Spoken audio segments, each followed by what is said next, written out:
నాకు ఈరోజు ఇండియా నుంచి పార్సల్ అయితే వచ్చింది. మా ఫ్రెండ్ ఇండియా నుంచి వచ్చాడు. ఇంటి దగ్గర నుంచి నేను కొన్ని సామాన్లు అయితే తెప్పించుకున్నా. కొంచెం స్వీట్స్, ఊరగాయలు తినడానికి ఏమన్నా ఉంటే పంపిమని ఇంట్లో అయితే చెప్పిన. చూడాలా ఓపెన్ చేసి ఏమున్నాయో దీంట్లో. తర్వాత యూట్యూబ్ కోసం అని బోయామాకైతే తెప్పించుకున్నా. ఇది వచ్చేసి ఫ్లిప్కార్ట్లో ఆర్డర్ చేశా. 2500 అయితే పడింది నాకు. మాకైతే ఆల్రెడీ ఓపెన్ చేసి టెస్ట్ అయితే చేసేసిన. చాలా బాగుంది సౌండ్ క్వాలిటీ కూడా. దీంట్లో నాయిస్ రిమూవర్ కూడా ఇచ్చాడు. యూట్యూబ్లో వీడియోలు చేసుకోవాలంటే చాలా కష్టమవుతుంది నాకు ఈ మైక్ లేకుండా. ఎందుకంటే చూపిస్తా చూడండి. ఇది వచ్చేసి నా బెడ్. నేను వీడియోస్ చేయాలన్నా, వీడియోస్కి వాయిస్ ఓవర్ చేయాలన్నా ఇక్కడనే కూర్చొని చేసుకుంటా అంట. నా బెడ్ అనుకుని ఈ గోడ ఉంది కదా, ఈ గోడ వెనకాల మా కోటి వాళ్ళ దివాణి అయితే ఉంది. అందులో మా సార్ వాళ్ళ అమ్మ నిద్రపోతుంటుంది. మేము నార్మల్గా ఫోన్ మాట్లాడినా, ఫోన్ చేసి ఓన్లీ చుల్మాన్ కొల్లం షోయా నన్ను అంటుంది. నేను నిద్రపోతున్నా, మెల్లిగా మాట్లాడు ఫోన్లో ఉంటుంది. బయటికి వెళ్ళి చేసుకుందాంలే అంటే ఈ చెల్లికి అస్సలు ఉండలేము బయట. అందుకే ఫ్లిప్కార్ట్లో ఆర్డర్ చేసి తెప్పించుకున్నాయి ఈ మైక్ అయితే నేను.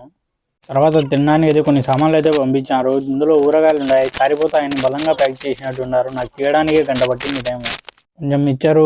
తర్వాత తంగడిపల్లె స్వీట్స్ మా ఊర్లో చాలా ఫేమస్. అందుకే అక్కడ నుంచి తంగడిపల్లె కవ్వ, కొంచెం మైసూర్ పాకు అయితే తెప్పించుకున్నా. తర్వాత ఇది వచ్చేసి చిత్రాన్నం పౌడర్. ఎప్పుడన్నా రూమ్లో చేసుకుందామని తెప్పించుకున్నా. నాకు ఇండియా నుంచి పంపించిన మొత్తం సామాన్లు అయితే ఇవే. తర్వాత కొన్ని ఊరగాయలు అయితే పంపించారు. మామిడికాయ ఊరగాయ, చికెన్ ఊరగాయ, టమాటో ఊరగాయ, నిమ్మకాయ ఊరగాయ. తర్వాత మా చిచ్చా వచ్చేసి గులాబ్ జాములు అయితే తెప్పించుకున్నాడు. చాలా గట్టిగా ఉంది, మూత అయితే తీయడానికి రావడం లేదు. ఇది వచ్చేసి కవా గులాబ్ జామున్ అంట. చూసాను నేను, నూరు ఊరిపోతుంది. Okay bye friends, please do like and subscribe. ఈ వీడియోని కొంచెం సపోర్ట్ చేయండి. నా ఛానల్ కూడా మానిటైజేషన్ అవుతుంది.